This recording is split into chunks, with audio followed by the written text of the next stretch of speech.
Welcome back, everybody, and before anyone can even ask, is he back at it? Oh, you know he's back at it. But after all these years and all these shovelfuls, I think I beat the system, because mud is the tale of the day. I got out early. The sun is still hiding behind that tree, so I got a little while before it's beating down on me. I'm filling in oblivion here. I call it chasing shadows, because you've got, like, yeah, there you go, right there, all along there. That's what makes rocks fall off. So we set it and wash it and set it and wash it. Like I've mentioned in the past, it takes like a year for an obstacle to set in all the way because it's so dry here. So as you can see, all has to go. And even above picking up stuff like that, this falls into the category of backbreaking labor, because you got to pull mud with a hoe in a wheelbarrow like that. But I've been doing it all wrong. You need 2 wheelbarrows. You put water in the bottom of one, then you put water in the bottom of the other one, then you add dirt, then you add dirt, then you go do something else. Then when you come back, like this, all I did was knock the dirt down to get the water in. You come back in a few minutes and look. Nature, the nature of water has helped you out. So what I do is, when I'm distributing that bucket, this bucket is just soaking itself down. I barely even have to attack it. Then it's just a matter of, well, I mean, when I got out here, I said I'm gonna tackle the shortest distance. So from there to over there was the shortest distance I could think of. I got to go all the way up to the top. I got to come all the way around here. There's nothing setting any of this in. So I think I've kind of landed on. I'm gonna maintain this taper. Oh, look, squirrel hole. I'm going to maintain this taper right along here, and then my goal today is to just wear the light gloves and not move any concrete, because this line is going to go like where my finger is, out wide like that, and then do the same kind of taper into right there. And I'm doing that because I don't have to move this very far. You know, I call it laziness, and then my buddy is like, "You moved how many tons?" So that's what I'm doing. And do I document it? No. You've all seen me move dirt before. You've all seen me mix dirt before. This is the opener of this, because I do this to beat the sun, and then when I retreat indoors, well, I'm going to do something else. 2-ish hours, and about half the pile later, we have set, I don't know, let's call this half set at this point now. There's a lot more fill in some sections than there will be eventually, but the DG sets up pretty hard, so I didn't quite get up to this top platform. Honestly, I would probably have to remove about the top 2 layers, DG under it. A lot of DG washed out. When it dries out, I will broom it out and get this. But this transition area looks pretty nice now. I felt confident enough that Oblivion got its sign back. It's sort of officially an obstacle again. I wanted to keep this end by the excessive slope a bit more of the platform, a little less natural. I wanted to go for a more natural look out here. We'll see how this sets in. And as I mentioned, when I was distributing out the rock to this area, I said it's going to take a lot more water than that to set it in. And what I did is I just mixed up slurry with the DG and water, and regular DG went in here. And this is a thirsty zone here. There's a lot of gaps, but that's what I want the whole thing to look like. And I start at the top and rinse down, and when you rinse down, you get this. I'm surprised at how level I managed to get the ground under here. That puddle is settling pretty well. I got it pulled, the DG is pulled all the way up to here. And once that sets in, I'll be able to broom off the loose fill and use use it somewhere else. So that's that couple of hours. I feel like that's it for coursework for the day. We are going inside because I have a plan. So I said I was going in the shop to work on something. You can take that like a threat. The subject of the day, and I hope to punch this out in just a day, will be this gentleman, the good old Vanimal, because the material that his chassis is made out of, it doesn't really show up. Well, a little bit. You can see a little curve right there. The Charisma steel, if you were to pick one of these chassis rails up and then pick up, say, a TRX4 rail, the TRX4 rail feels like an aluminum baseball bat compared to these. And I had mentioned when I first got this guy that this is, that's an apocalypse. So I will show a little bit of it as I lay it out. We're not going to go as in-depth as I did with, what was it? Blue Sky High Revision 2. Basically, because I have very little problem with the way this rig handles, it is consistently surprising. I'm going to change as little of it as possible. Like, I can't do things like swap out the skid, because the way its gearbox is retained, there's just 2 holes. And then the rest of it is retained by a bit on the side.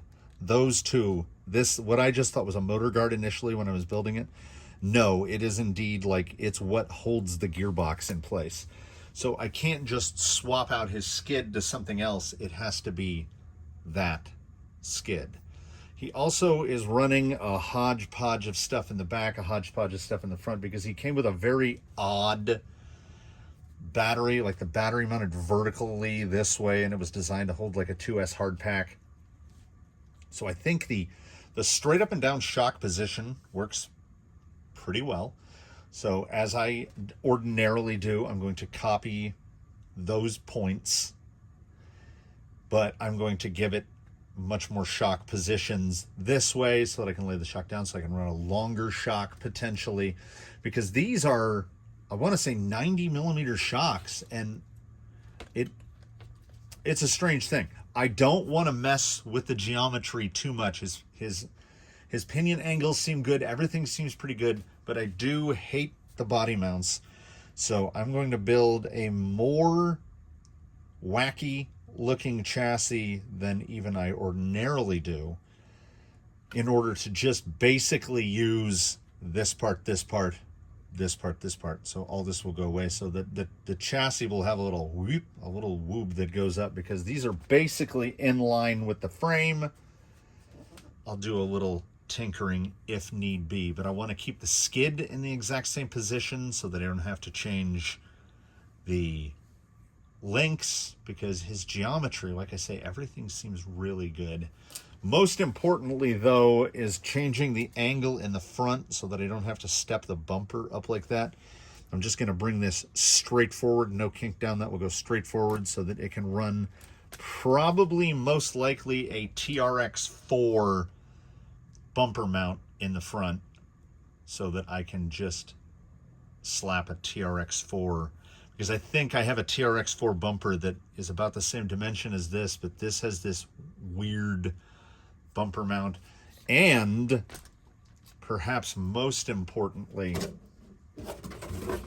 I'm going to attempt to extend the rear rails out to where I can put something back here to keep this off the pavement. And you can see how inset that is from here. So I don't exactly know what, but things will be retained, like the Velcro method. I will be retaining these. The holes will just be copied over. This is mostly, honestly, to get rid of the body mounts and the bumper mounting woes, and to give me more usable shock mounting positions. As you can see from the shock tower there, yeah, we're going to give you scads of holes. I mean, that has to be close to 20 millimeters of vertical but I'm in the top forwardmost hole and the top rearwardmost hole, so I effectively have no shock adjustment, and they are straight up and down. It appears to work. So like I say, that will be the starting hole, and then I'll probably do like I do with the usuals, 12 holes this way, 12 holes that way. I'm not even going to add extra link positions. I think the geometry on this thing is pretty well thought out. You see we have a very parallel upper and lower link. That is how it ought to be. And the holes will go up a little because I think I could actually, he has so little unsprung weight that I think it could actually sit a little bit lower. I think he's got the light. Yeah, those are axial purples, which are just about the lightest spring. I think they are the lightest spring that I've got. I'm pretty comfortable with the battery on one side of the receiver box, on the other it doesn't seem to mess up the balance too much. And because his chassis is so low, there's really no option for putting a battery across here. It just, like, the drive shaft would hit it. So first things first, as per usual, get this pulled apart. I need one chassis rail to work from. Oh, I will be very happy to get rid of these. And I'll be just doing the way this chassis will be braced. I'm going to try to kind of incorporate the same, like I'll retain that element brace there. I have another one. I would not be opposed to an element brace here in the front, as I will not have to have bolt-on towers anymore, which would be nice, an incorporated tower. The front bumper, I got to dig out the parts and make sure that I have the parts. I may try to put a little attitude in the skid, but as you can see, his skid sticks well down below the chassis. Never seemed to be a problem. He's got quite a lot of ground clearance for a straight axle and the nice round pumpkins. This is something, this LCG is almost more cosmetic than anything else. Without changing that center skid, I don't think I'm actually going to lower the CG much at all, but I won't have to use bodgy bumper mounts. I can actually support the rear end of the body.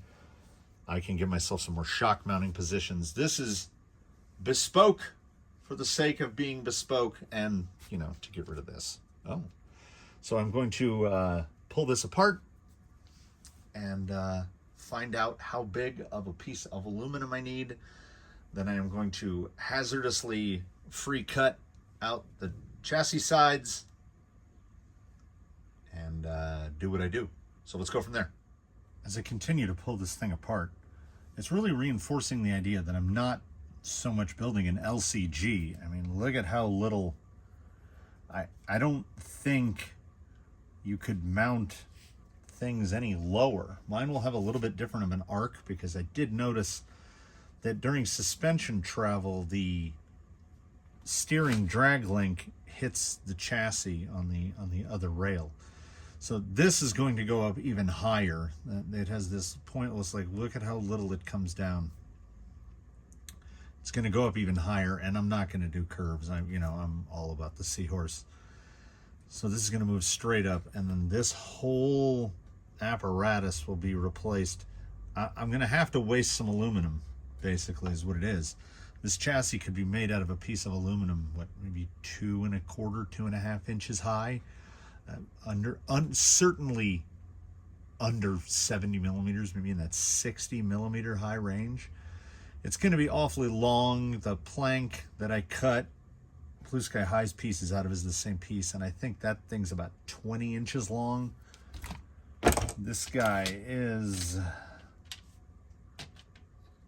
just like the others, 16¼ 410 millimeters. So I'm going to go out as long as I can, and I found this guy that I think came with the Bauhaus battery tray for TRX4. I think I'm going to use this guy, just that simple, just this guy at the end pressing up against the back of the van. So there's going to be some Velcro on Velcro a couple times. I'm going to use a rear TRX4 mount flipped.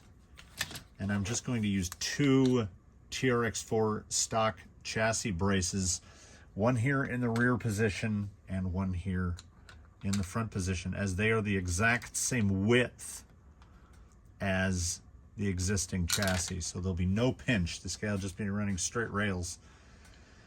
As I think we might have been getting a little hang up from the steering servo at some certain points.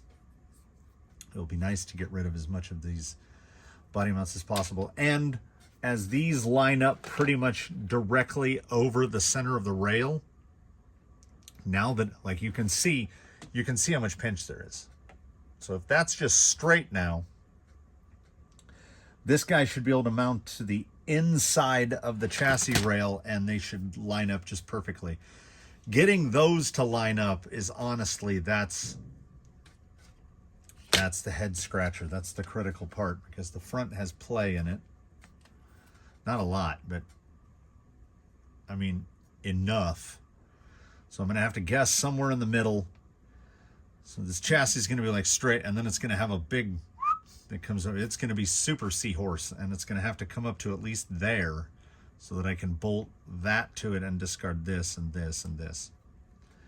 It's going to be a lot less screws involved. I wish I could omit pieces like this, which is the other side of the trans brace, but I mean, that is a very bespoke part, and I honestly just don't feel like building another one. So the important holes are these, which will not move. Everything else moves.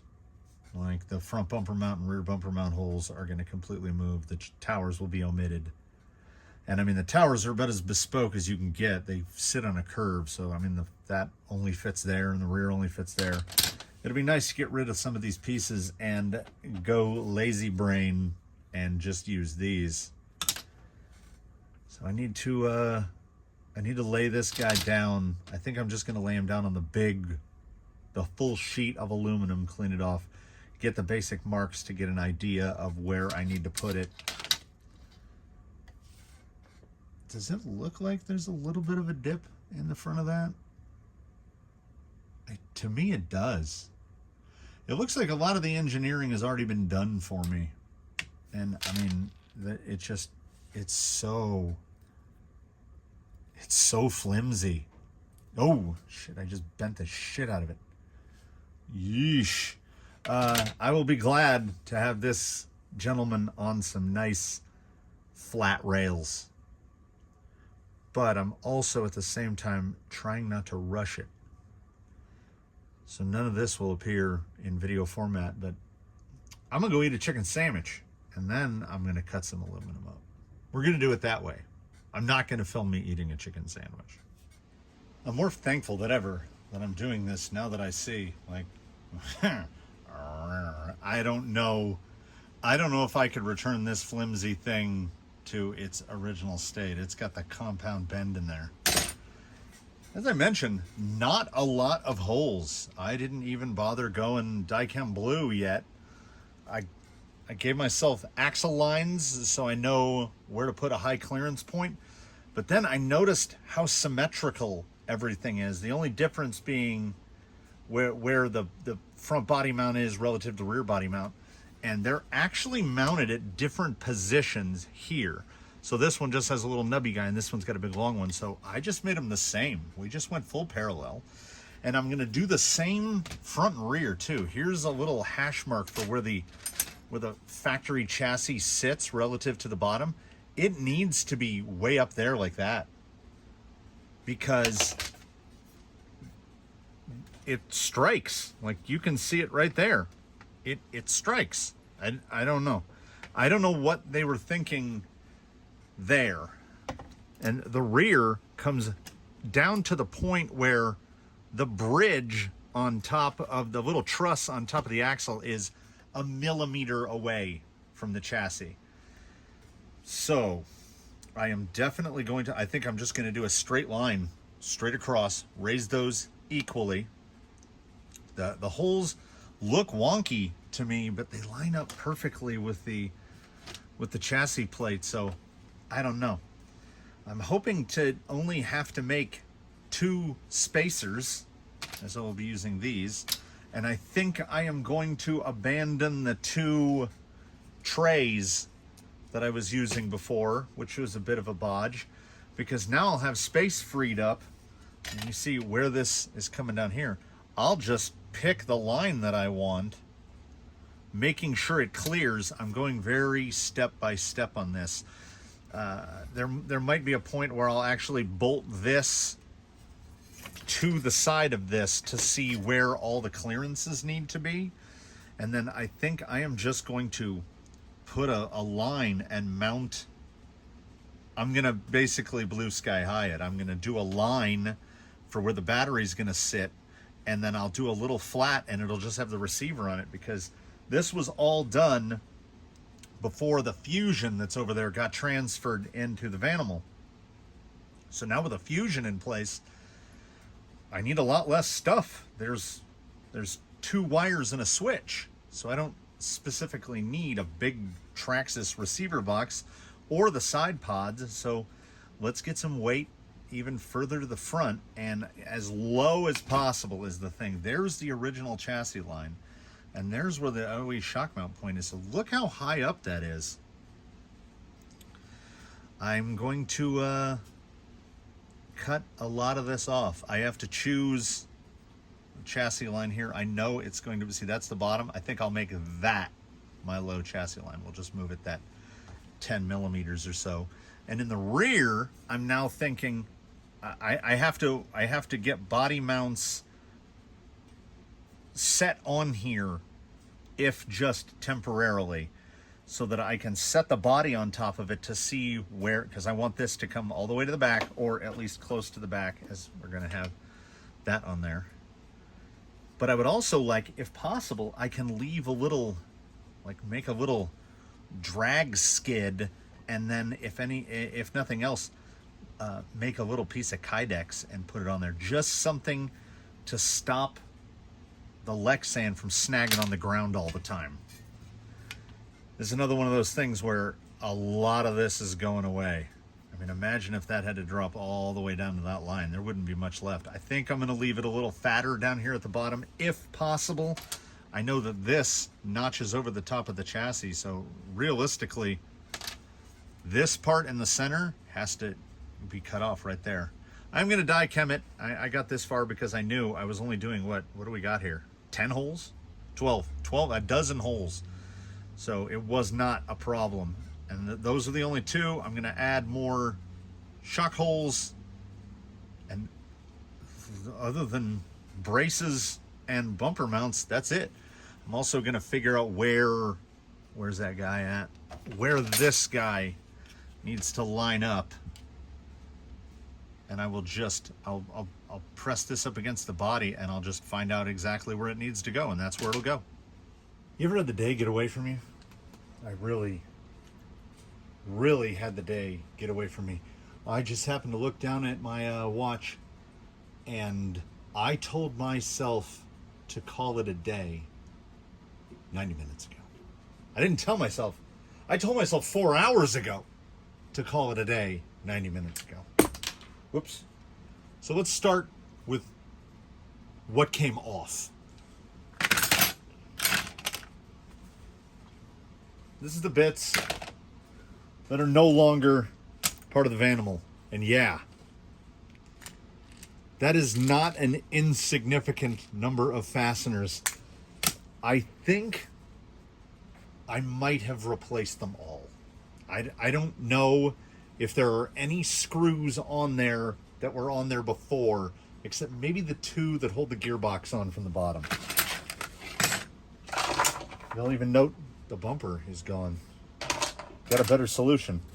The bent, flimsy frame rails are gone. The horrible contraption that are the shock towers are gone. And what we have is the return of the Vanimal.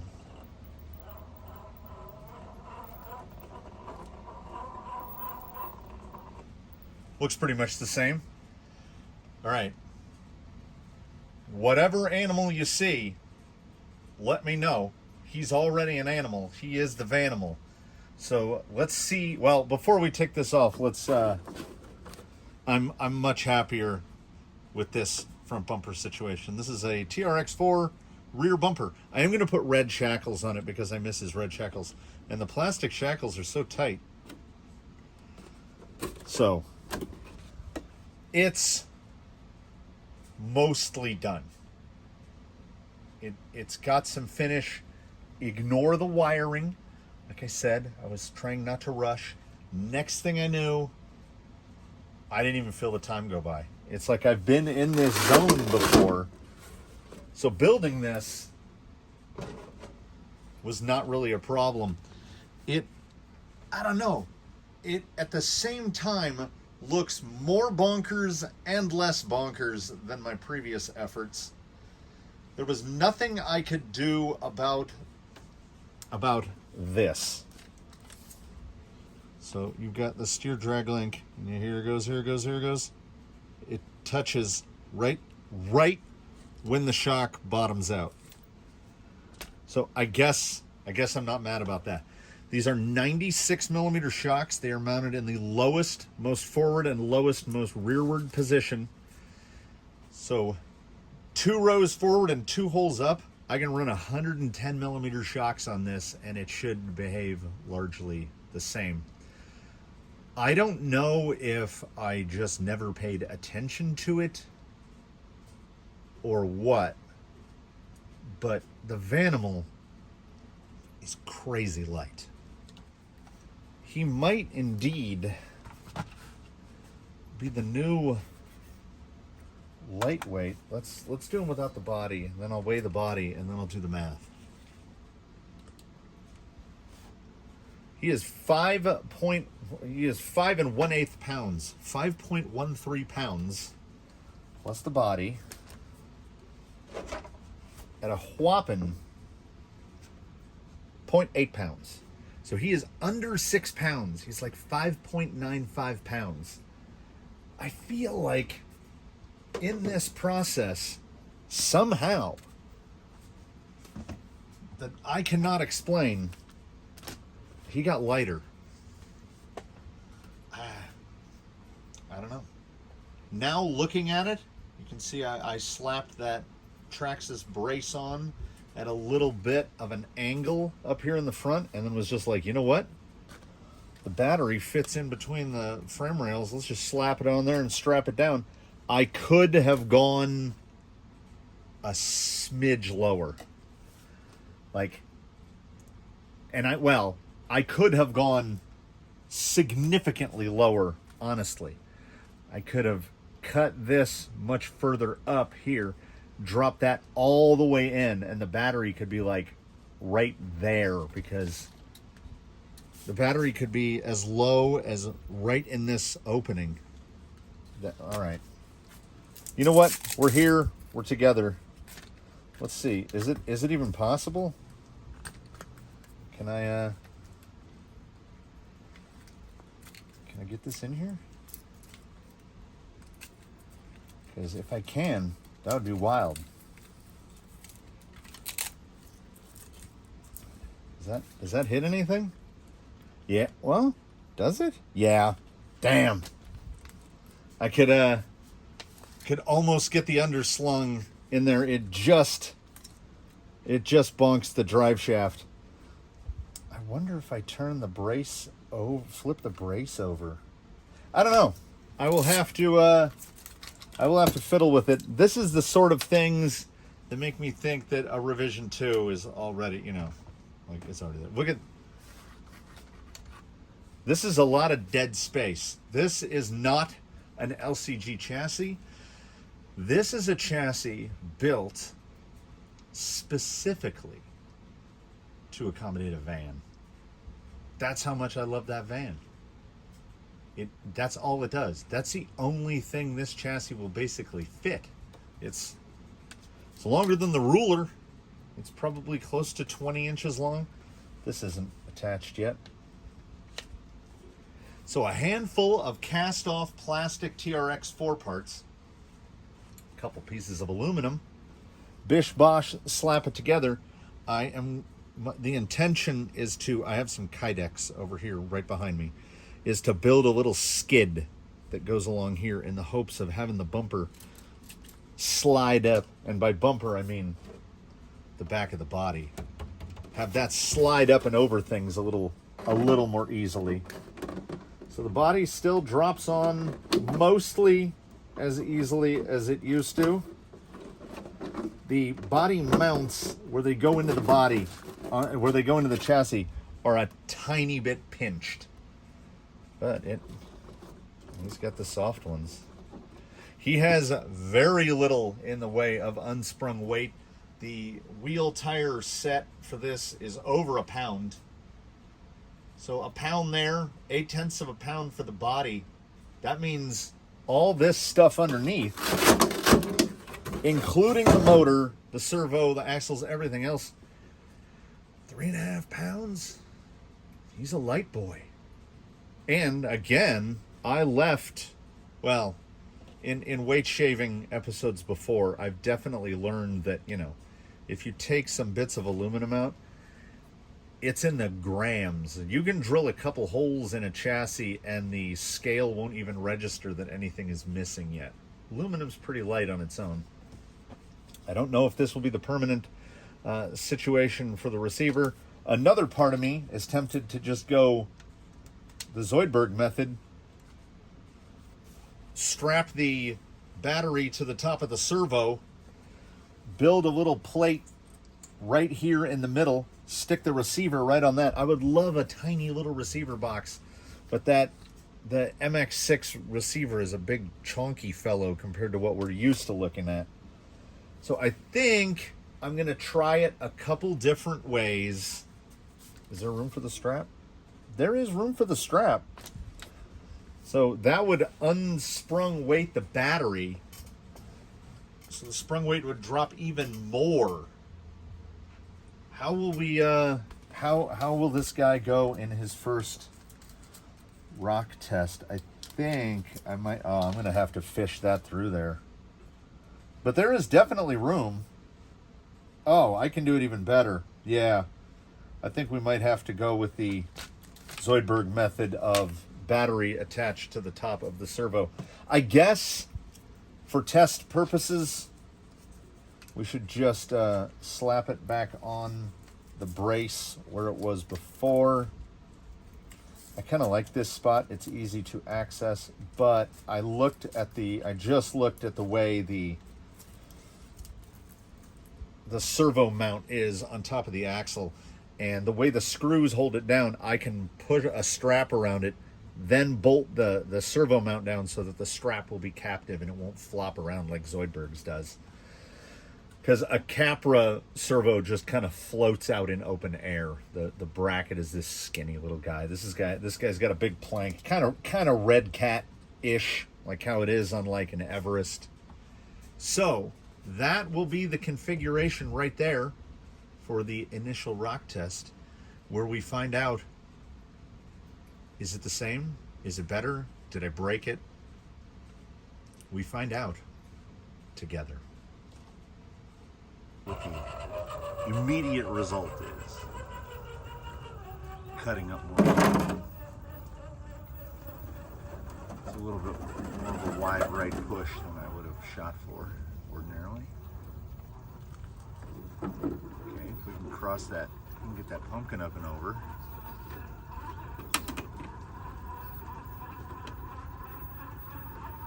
I don't know, like, it's really difficult to tell with the van what's hanging up.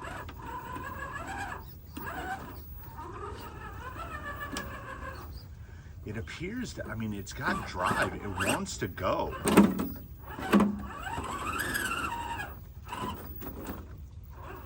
Those landmines just grip. Okay, what is hanging right there?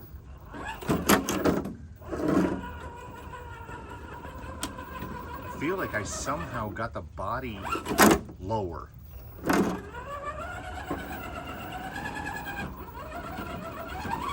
I have no idea what is hanging up.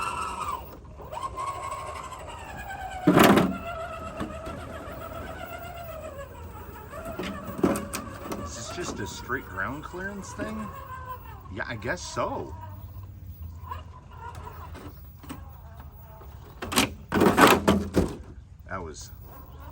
was ungainly.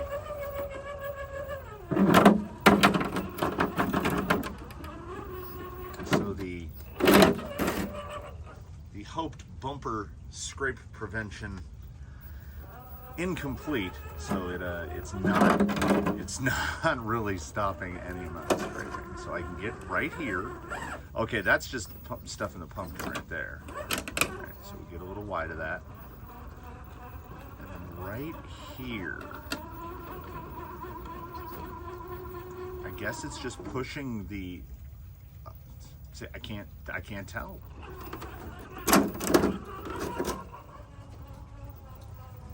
I don't know why I'm feeling like I lost ground clearance, because I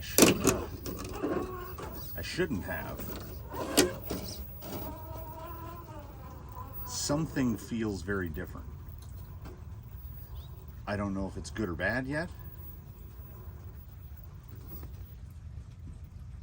I mean, you can't fault the side hilling ability. That's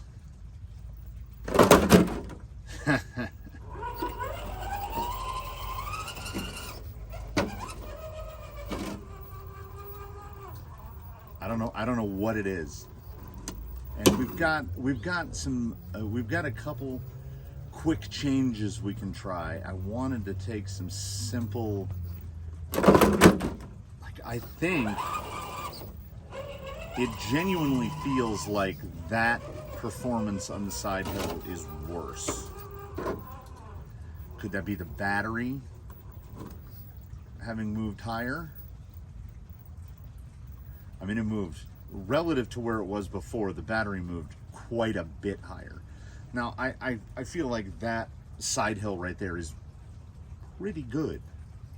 But as soon as I get into here, if I give it any up angle attitude on the tire, it's just right off. I mean, this thing is onto its wheels every time it rolls. And the forward drive has gotten better. It was good before, but it's gotten better. That's just pure body hang right there. Like, I feel like the body is lower, and I'm all the way at the top post. Like, I'm at the bottom hole in the post. I can't get the body mount any higher, and the body is drilled. The chassis is drilled for these mounts.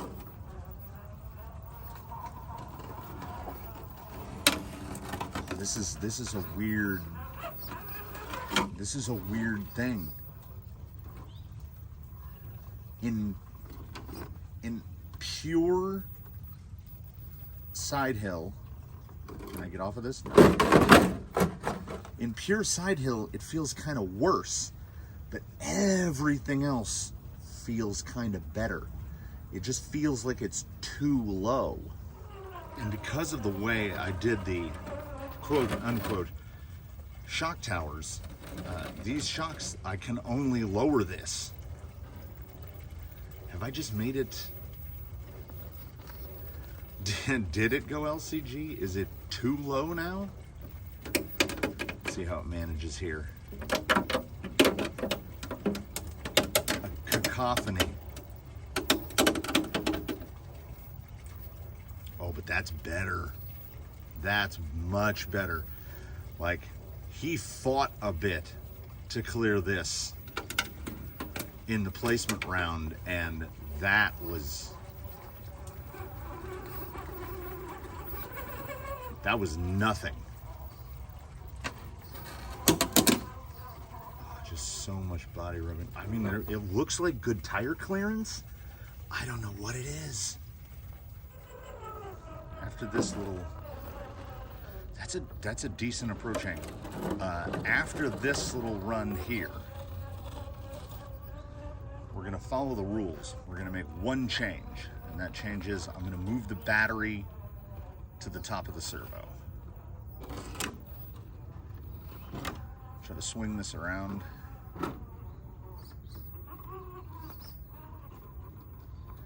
Yeah, it's the front end. It just, nothing to do with the chassis or any other part of the setup. It just, like There's not a ton of steering angle in these axles.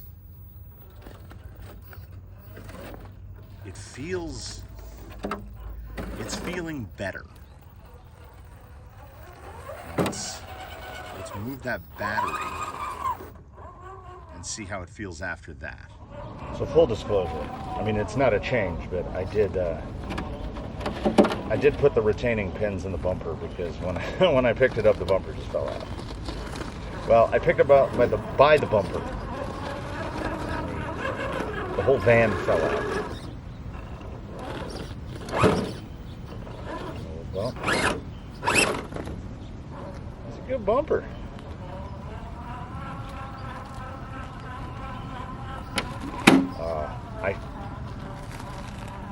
I feel like I can feel it already.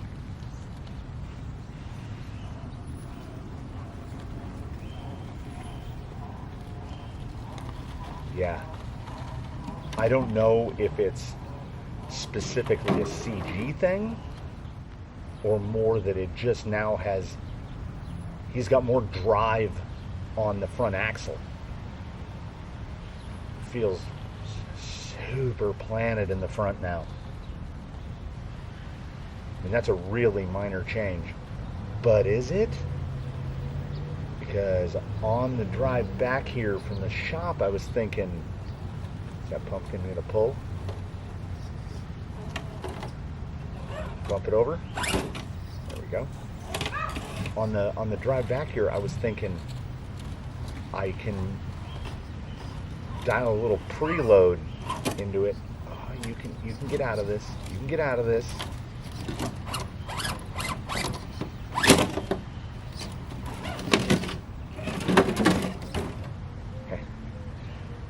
And now, because as we know, the 3S1500s weigh 4 ounces. So that 4 ounces, let me just get this spun around. That 4 ounces, relocating it is huge.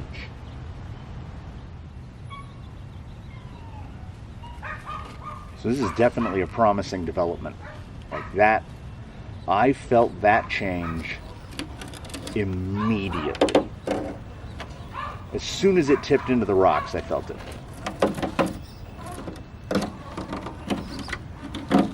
Now I am gonna watching the attitude of that front tire right there.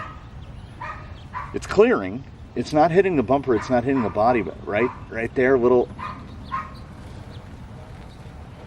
I feel like that could or is compromising traction perhaps the tiniest bit.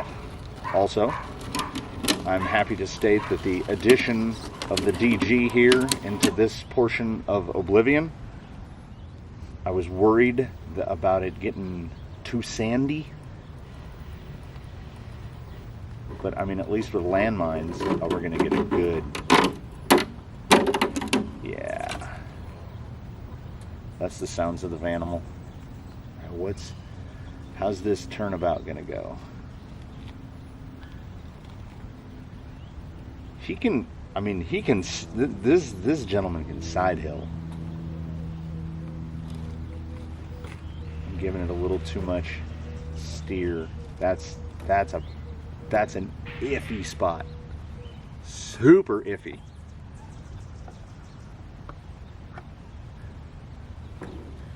Ooh. Yeah, I think you can see there's no weight on that high side tire. But he hasn't rolled out yet. I'm wondering if I can bump out of it. Hopefully I can stay aboard for the entry here, which is he's got just the right amount of flex, I feel. See if I can get down in here. Turn into it. Turn into the skid. We're gonna get some noise, of course.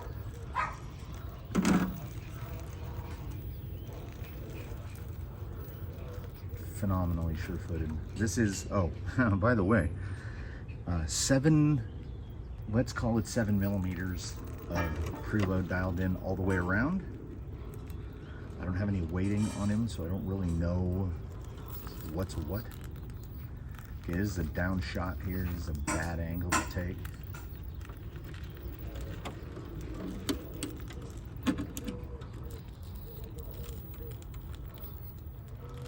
This section is also, I mean, as you can see, unprepped. Very dirty out here. Landline's kind of like this. Let's try to push this high line up here.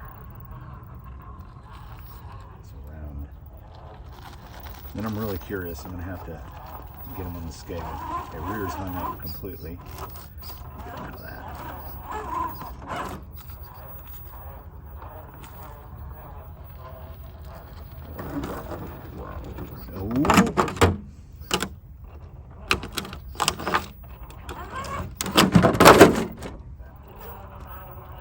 Little rainbow there. I think that spot I just cleared, I think that's where I dropped in, and it didn't work out.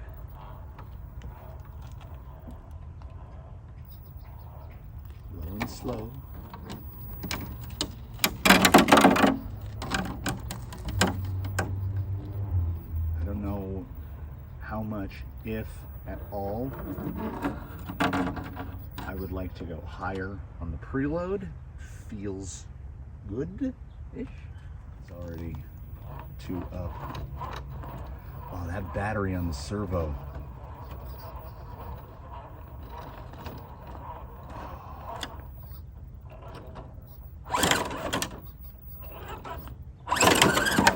Yeah, it's too sheer, I think. Now, if he was in wing winder mode with no body, I think he'd have that. But once again, we built an entire chassis to accommodate a van. Yeah, he is really surprising. I'm really, okay, let's try this, the hardest transition, and then get this on a scale. First casualty, yeah. I mean, they all break off eventually, except defenders. They all break off eventually, don't they? I think it's got enough meat in it. I think I can fix it. So.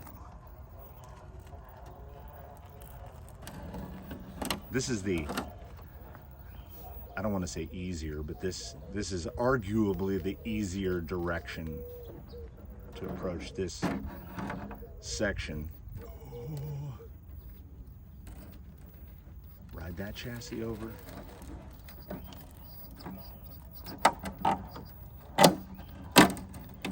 Get it up. I think he's got it. Don't want to celebrate too soon. Don't want to throw my hands in the air and get taken at the tape. Oh, is he? I think he's bellied in and bellied up. Nope. Come on. Hey, there's my guy. Yeah, you can see the little silver sticking down. I think it won't be too complex to fabricate a skid for there. And I think I'm gonna have to replace the Bauhaus bit with something with more meat to attach to.